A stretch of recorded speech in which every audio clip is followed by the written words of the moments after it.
আমরা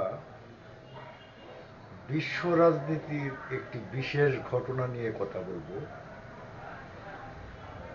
সেই বিশেষ ঘটনাটি হচ্ছে ভেনেজুয়েলার প্রেসিডেন্ট নিকোলাস মাদুরোকে তার দেশ থেকে, অর্থাৎ তার রাজধানী থেকে স্বস্তিক তার স্ত্রী সহ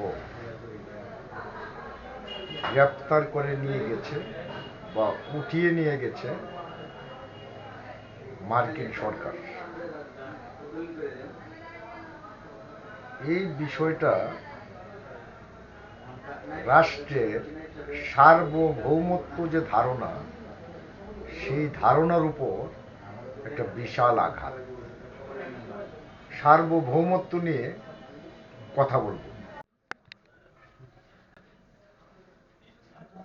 এখন মূল জিনিসটা হচ্ছে, এই যে সার্বভৌমত্বের উপর আক্রমণ, শুধু মার্কিন যুক্তরাষ্ট্র এটা আক্রমণ করে তা না। আমরা দেখছি যে 2018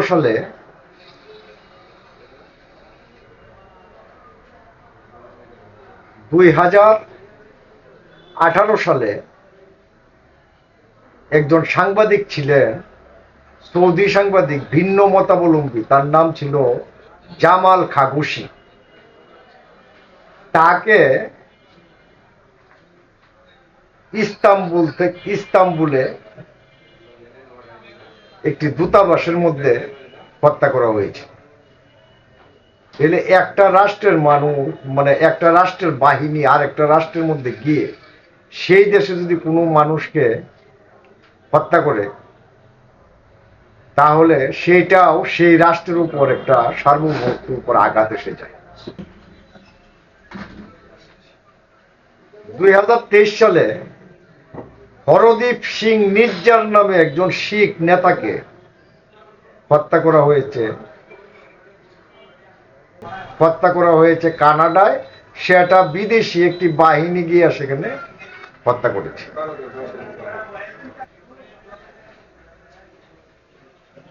2025 সালে জুন মাসে ইরান এবং ইসরায়েলের মধ্যে একটা যুদ্ধ হয়েছে। ইসরায়েলের বাহিনী দেখে দেখে ইরানের অনেক নেতৃবৃন্দকে ঘরে, এমনকি বাথরুমেও হত্যা করেছে। পরবর্তীতে ট্রাম্প প্রশাসন বলেছে যে ড্রোনের মাধ্যমে যে কোনো নেতাকে, ইরানের যে কোনো নেতাকে হত্যা করা সম্ভব ছিল। তিনি নাকি এই যুদ্ধ থামিয়েছেন। আমেরিকার যে বিষয়টা, এটা আসলে নতুন নয়।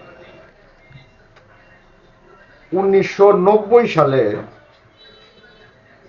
জানুয়ারি মাসে তারপরে হয়ে গেছে এই নারিওসাকে পানামার রাজধানী থেকে গ্রেফতার করে নিয়ে গেছে আমেরিকান বাহিনী। তার বিরুদ্ধে অভিযোগ হলো মাদক চোরা কারবারি। 2003 সালে আমরা দেখতে পাই এই মার্কিন বাহিনী তারা সাদ্দাম হোসেনকে গ্রেফতার করেছে।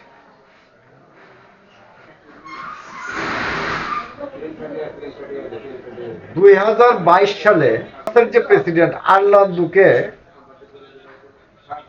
গ্রেফতার করেছে মার্কিন বাহিনী। এইবার আমরা দেখতে পাচ্ছি 2026 সালে ভেনেজুয়েলার প্রেসিডেন্ট নিকোলা মাদুরো এবং তার স্ত্রীকে তুলে নিয়ে গেছে মার্কিন বাহিনী। এখন এই যে একটা রাষ্ট্রের উপর আরেকটা রাষ্ট্রের আক্রমণ, একটা রাষ্ট্রের উপর আরেকটা রাষ্ট্র বিভিন্ন কারণে তাদের মধ্যে যুদ্ধ, আক্রমণ, সেটা হতেই পারে, কিন্তু তারা অভিযান পরিচালনা করে সেই দেশের রাষ্ট্রপ্রধানকে ধরে নিয়ে গিয়ে তুলে নিয়ে যায়।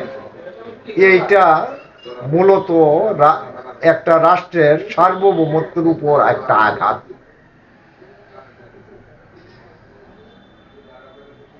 এই যে আঘাত, এই আঘাতকে আমরা দেখছি যে সার্বভৌমত্ব বিষয়টাই বর্তমান বিশ্বে একটা কাল্পনিক বিষয় হয়ে দাঁড়িয়েছে। আমরা মনে করছি সার্বভৌমত্ব বিষয়টাই একটা কাল্পনিক বিষয় হয়ে দাঁড়িয়েছে এই বিশ্বে। কারণ রাষ্ট্রের যে সার্বভৌমত্ব, সেই সার্বভৌমত্ব হচ্ছে যে অন্য রাষ্ট্র সেই রাষ্ট্রের উপর কোনো ধরনের আঘাত করবে না। এখন একটা রাষ্ট্রের প্রেসিডেন্টকেও ধরে নিয়ে যায়, গ্রেপ্তার করে নিয়ে যায়, তাহলে এই বিষয়টা আছে কিনা সারা পৃথিবীতে, সেটা এখন একটা বড় প্রশ্ন হয়ে দাঁড়িয়েছে। এবং এই প্রশ্নকে উত্তর জানতে হইলে আসলে এখন আমরা মনে করতেছি যে সার্বভৌমত্ব বিষয়টাই একটা কাল্পনিক বিষয়, এবং আমরা মূলত এখন মধ্যযুগে ফিরে যাচ্ছি। কারণ একটা রাষ্ট্রের বাহিনী আর একটা রাষ্ট্রের ভিতরে ঢুকে সেই দেশের যে প্রেসিডেন্ট বা তার গুরুত্বপূর্ণ নাগরিককে হত্যা করবে, গ্রেপ্তার করে নিয়ে যাবে, এইটা সার্বভৌমত্বের একটা লঙ্ঘন। তাহলে কি এই বিশ্ব এক কেন্দ্রিক হয়ে গেছে? তাহলে কি এই বিশ্ব একটি রাষ্ট্রের ইশারায় চলবে? এই বিষয়টা এখন একটা বড় প্রশ্নবোধক বিষয় হয়ে দাঁড়িয়েছে। ধন্যবাদ সবাই।